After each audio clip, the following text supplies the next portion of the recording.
Good evening, Chevette owners. Well, I'm about to show you what I have got done on this T1000. Okay, so I've got the spindle back on. I have the bolts cleaned up, well, threads of the bolts cleaned up, ready to go back in for the caliper brackets.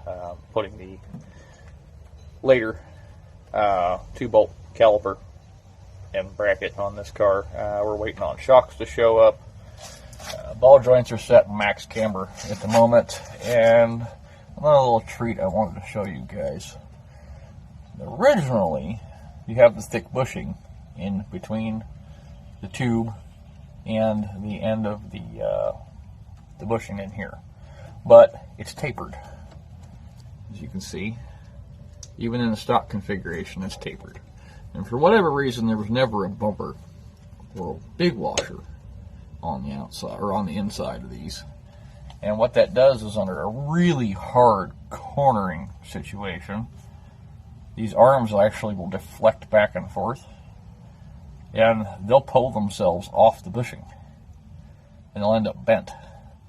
So what I've done here, in the quest for not only caster adjustment or easier caster adjustment, I've gotten another set of washers, and I've taken another set of bushings, and I bored those bushings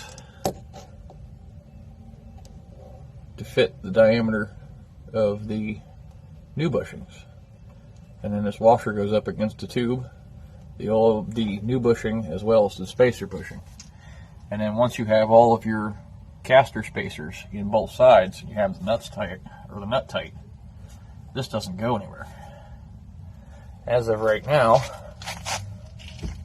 I have a whole lot of caster change. And when this is all done, this will be super, super tight up here.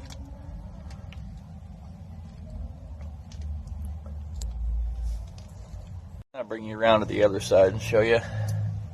Might have a better view of, oh yeah, there we go. Better view of how that bushing fits around that nice and snug.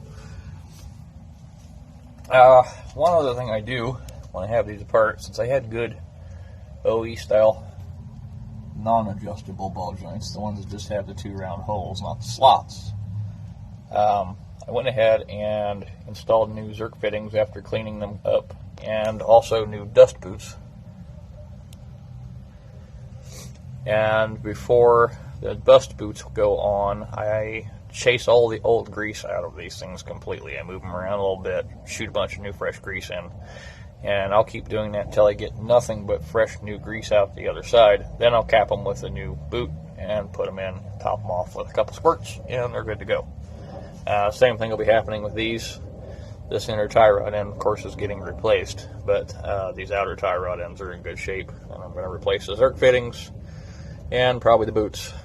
And same deal, I'll fill them up full of brand new grease and chase all the old grease out, clean them up, and then fill them back up, put them back together. Grease I like to use is the Lucas Red and Tacky. Seems to do really good, especially in applications where the wheel bearings are seeing really hard loads like racing. So the ball joints like them, the tie rod like it, the tie rod ends like it. I've never had any wear issues with the stuff. So good, it's heavy duty, and it doesn't solidify when it's cold. So, but there's that. That's what's going on. Before this is done, this rack is coming out, and the mounts, the rubber mounts, are pretty trashed on this car. I don't know if I can get in there. You can see how they're swelled up from where the engine was leaking oil. Well, I'm taking those completely out, and I'm going to do a solid mount. Extra road feel. But yeah, that's a nice way to tighten up the steering. The other thing would be, once that's mounted, would be that rag joint down there. Needs to be swapped out for a Fiero U-joint. And that is the best road feel you will get out of these solid mounted rack and a U-joint. So that's what's going on. When I get back on this, I'll do some more on the brakes and the wheel bearings. But I got to get the rest of the parts together. So hopefully on its wheels tomorrow, at least. Waiting on the shocks again. And then I've got a bunch of stuff I'm doing with the torque tube and the rear end, so stay tuned for that.